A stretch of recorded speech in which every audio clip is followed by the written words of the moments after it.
Assalamualaikum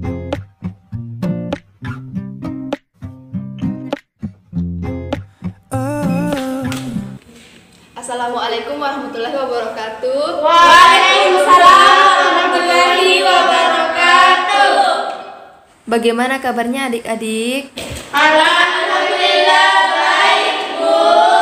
Pelajaran kita hari ini sebaiknya kita berdoa dulu. Ketua kelas dipersilakan memimpin doa. Baik, sebelum kita memulai pembelajaran, sebaiknya kita berdoa terlebih dahulu. Berdoa dimulai. Berdoa selesai. Baiklah, sebelum memulai pembelajaran, kakak akan mengabsen dulu. Siti Rahmania Abdullah, Hadir. Nur Iza, Hadir, Bu. Rika Sri Wulandari, Hadir, Bu. Sri Riandani, hadir Bu. Baiklah adik-adik, adapun materi yang akan kita pelajari hari ini yaitu pewarisan sifat. Adapun tujuan pembelajaran kita hari ini yaitu melalui kegiatan pengamatan video pewarisan sifat, membaca literatur dan diskusi kelompok, peserta didik dapat menguraikan pewarisan sifat hukum Mendel 1 dan 2 pada makhluk hidup.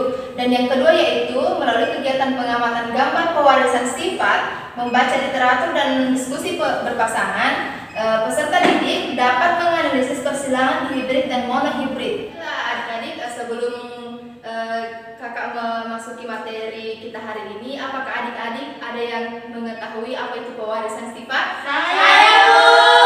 Akan dikasih ulang dari. Baik, terima kasih Bu atas kesempatan yang telah diberikan. Adapun pengertian dari pewarisan sifat yaitu proses ketika informasi genetik diturunkan dari orang tua ke anak. Hal ini menyebabkan anggota keluarga yang sama cenderung mempunyai karakteristik yang serupa. Terima kasih. Bagus sekali, diberi dulu aplaus. Baiklah adik-adik, seperti yang dikatakan tadi oleh temannya itu apa pewarisan sifat. Baiklah, saya akan menjelaskan lebih detail lagi apa itu pewarisan sifat. Pewarisan sifat atau inheritance adalah proses ketika informasi genetik diturunkan dari orang tua ke anak. Hal ini menyebabkan anggota keluarga yang sama cenderung mempunyai karakteristik yang serupa.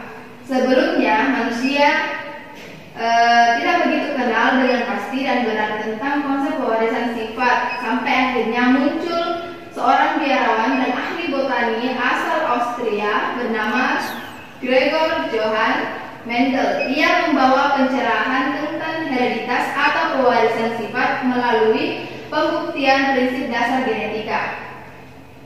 Sekitar abad ke-19, Mendel melakukan percobaannya dengan melakukan hibridisasi atau persilangan menggunakan kacang polong atau ercis.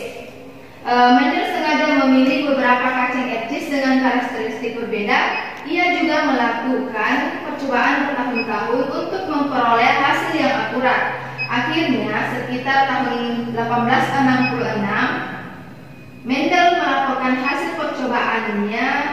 Semua hasil dia tulis di dalam jurnal yang berjudul Natural Science Society of Bonn. Baiklah, dari adik-adik apakah ada yang ingin ditanyakan? Tidak ada yang Oke, baik. Kalau sudah dimengerti, Ibu akan membagikan kalian ke dalam beberapa kelompok.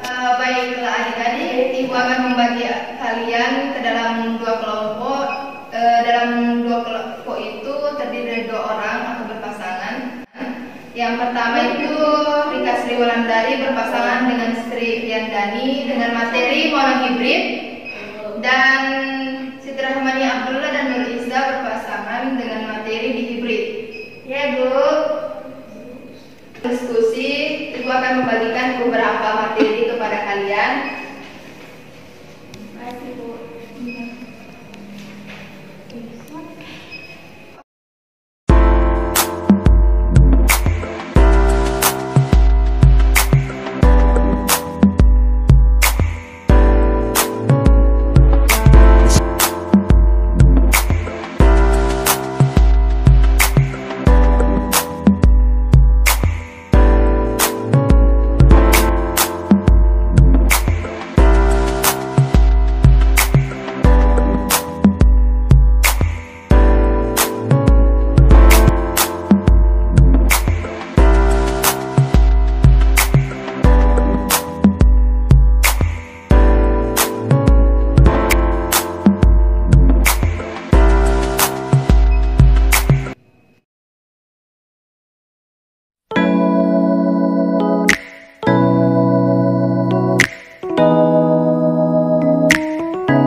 diskusi kelompoknya. Saya persilakan kepada masing-masing perwakilan kelompok untuk membacakan atau menyampaikan apa yang telah didiskusikan. Ya Bu, saya persilakan siapa kelompok yang akan tampil duluan. Kelompok satu ya, silakan. Terima kasih Bu atas kesempatan yang telah diberikan. Di sini saya akan menjelaskan mengenai monohibrid, di mana monohibrid yaitu persilangan antara dua individu dari spesies yang sama dengan satu sifat yang berbeda. Hubungan persilangan monohibrid dengan hukum Mendel 1 yaitu persilangan monohibrid ini sangat berkaitan erat dengan hukum Mendel atau yang disebut dengan hukum Mendel segregasi. Hukum ini berbunyi, pada pembentukan gamet, gen-gen berpasangan akan dipisahkan atau disegregasikan ke dalam dua gamet atau sel kelamin yang terbentuk. Adapun hasil diskusi kami mendapatkan contoh dari persilangan monohibrid, yaitu pola pewarisan pada fenotipe yang dominan atau merah dan resesif putih pada induk yang berfenotip dominan.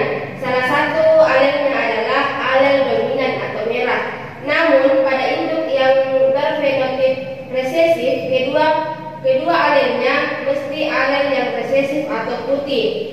Pada baris kedua-duanya induk homozigot, berarti alelnya di setiap induk gembar atau sama, baik yang fenotip dominan ataupun merah ke merah maupun fenotip yang resesif putih ke putih. Baik Bu, sekian dari penjelasan kami dari kelompok 1. Assalamualaikum warahmatullahi wabarakatuh. Waalaikumsalam warahmatullahi wabarakatuh. Silakan kepada kelompok selanjutnya yaitu kelompok 2 untuk mempresentasikan hasil diskusi kelompoknya. Assalamualaikum warahmatullahi wabarakatuh. Waalaikumsalam warahmatullahi wabarakatuh. Terima kasih Bu atas kesempatannya. Saya perwakilan kelompok 2 akan membawakan hasil diskusi kami, yaitu persilangan dihibrid adalah persilangan antara dua individu sejenis yang melibatkan dua sifat beda. Misalnya persilangan antara tanaman ercis berbiji bulat dan berwarna hijau dengan tanaman ercis berbiji kesut dan berwarna coklat. Dan juga pada padi berumur pendek dan berbulir sedikit dengan padi berumur panjang dan berbulir banyak. Percobaan Mendel yang melibatkan dua sifat sekaligus disebut percobaan dihibrid. Dari percobaan ini dapat disimpulkan bahwa dalam proses pembentukan gamet, setiap pasang alel dalam satu lokus bersegregasi dan akan berpadu secara bebas dengan alel dari lokus lainnya. Hukum perpaduan bebas ini dirumuskan dari hasil observasi terhadap penyebaran fenotip V2 di persilangan dihibrid. Mendel memperoleh perbandingan fenotip V2 yaitu 9 dan 3:3:1. Misalnya persilangan dengan dua sifat beda antara biji bundar kuning dengan keriput hijau, kemudian F1 yang diperoleh biji bundar kuning. Hal ini terjadi karena sifat gen dapat berpasangan secara bebas. Artinya biji bundar dominan terhadap keriput dan kuning dominan terhadap hijau. Persilangan antara F1 menghasilkan keturunan F dengan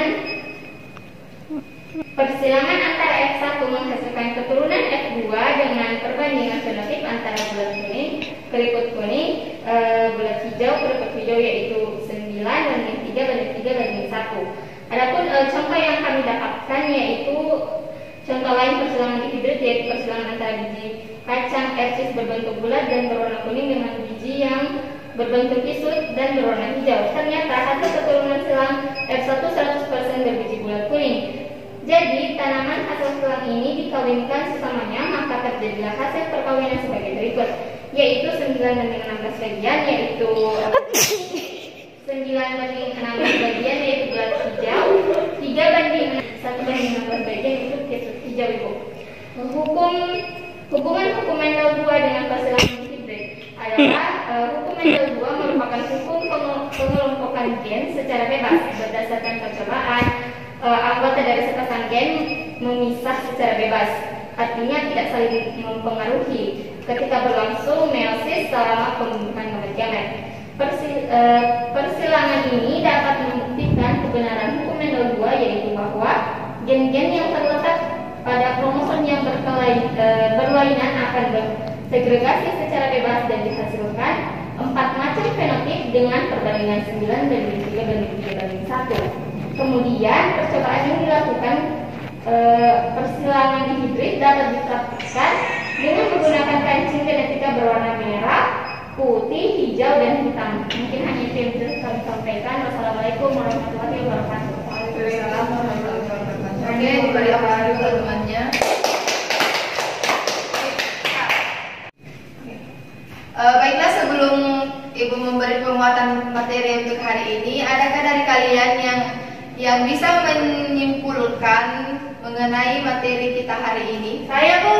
Saya dipersilahkan Nuriza.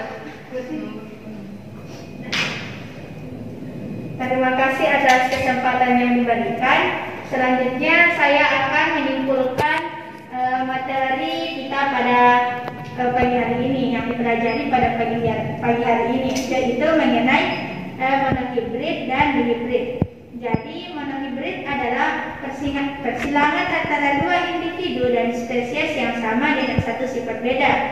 Adapun hubungan persilangan monohibrid dengan hukum Mendel 1, yaitu persilangan monohibrid ini sangat berkaitan dengan hukum Mendel 1 atau yang disebut dengan hukum segregasi. Hukum ini berbunyi pada pembentukan gamet, gen-gen yang berpasangan akan dipisahkan atau disegregasikan ke dalam dua gamet atau sel kelamin yang terbentuk.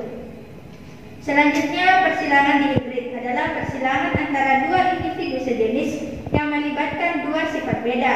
Misalnya, persilangan antara tanaman hercis berbiji bulat dan berwarna hijau dengan tanaman hercis berbiji kisut dan berwarna coklat. Padi berumur pendek dan berbulir sedikit dengan padi berumur panjang dan berbulir banyak. Itulah yang sempat saya sampaikan. Saya ucapkan terima kasih. Oke, beri dulu aplaus. Baiklah adik-adik, setelah kalian diskusi kelompok tadi, Ibu akan memberi penguatan materi kita untuk hari ini. Materi penguatan kita hari ini itu monohibrid adalah persilangan antara dua individu dari spesies yang sama dengan satu sifat yang berbeda. Hubungan persilangan monohibrid dengan hukum Mendel 1, yaitu persilangan monohibrid ini sangat berkaitan dengan hukum Mendel 1 atau yang disebut dengan hukum sekresi. Hukum ini berbunyi pada pembentukan gamet, gen-gen yang berpasangan akan dipisahkan atau disegregasikan ke dalam dua gamet atau sel kelamin yang berbeda. Gregor Mendel pertama kali mengetahui sifat monohibrid pada saat melakukan percobaan penghilangan pada kaset hercis. Dari persilangan monohibrid inilah Mendel merumuskan hukum Mendel 1 atau hukum segresi. Sesungguhnya pada masa hidup Mendel belum diketahui zat yang menentukan pewarisan sifat atau bahan genetik. Mendel menyebut bahwa genetik itu hanya sebagai faktor penentu atau determinan atau disingkat dengan faktor. Hukum Mendel 1 berlaku pada gametogenesis F1 dikali F1 itu memiliki genotip heterozigot, gen yang terletak dalam lokus yang sama pada kromosom. Pada waktu gametogenesis, gen sealel akan terpisah masing-masing pergi ke satu gamet. Materi kedua yaitu dihibrid, di mana seperti yang diketahui itu dihibrid adalah persilangan antara dua individu sejenis yang melibatkan dua sifat beda. Misalnya persilangan antara tanaman hercis berbiji bulat dan berwarna hijau dengan tanaman hercis berbiji kisut dan berwarna coklat. Percobaan Mendel yang melibatkan dua sifat sekaligus disebut percobaan dihibrid. Dari percobaan ini dapat disimpulkan bahwa dalam proses pembentukan gamet, setiap pasangan alel dalam satu lokus bersegresi dan akan berpadu secara bebas dengan alel dari lokus lainnya. Hukum perpaduan bebas ini dirumuskan dari hasil observasi terhadap penyebaran fenotip F2 persilangan dihibrid. Mendel memperoleh perbandingan fenotip F2 9:3:3:1. Misalnya persilangan dengan dua sifat beda antara biji bundar kuning dengan biji dengan biji keriput hijau. Kemudian X1 yaitu hukum Mendel 2 dengan persilangan hibrid itu hukum Mendel 2 merupakan hubungan pengelompokan gen secara bebas berdasarkan percobaan anggota dari sepasang gen memisah secara bebas atau tidak saling mempengaruhi ketika berlangsung meiosis selama pembentukan gamet. Persilangan ini dapat membuktikan kebenaran hukum Mendel 2 yaitu bahwa gen-gen yang terletak pada kromosom yang berlainan akan bersekresi secara bebas dan dihasilkan 4 macam fenotip dengan perbandingan 9:3:3:1. Percobaan yang dilakukan persilangan hibrid dapat diartikan dengan menggunakan kancing genetik berwarna merah, putih, hijau, dan hitam. Baiklah, itulah penguatan materi dari Ibu. Ibu akan memberikan tugas kepada kalian yang dikumpulkan minggu depan, yaitu tugas membuat laporan mengenai apa yang didiskusikan tadi. Baiklah, sekian dari Ibu. Lebih kurangnya mohon dimaafkan. Wassalamualaikum warahmatullahi wabarakatuh.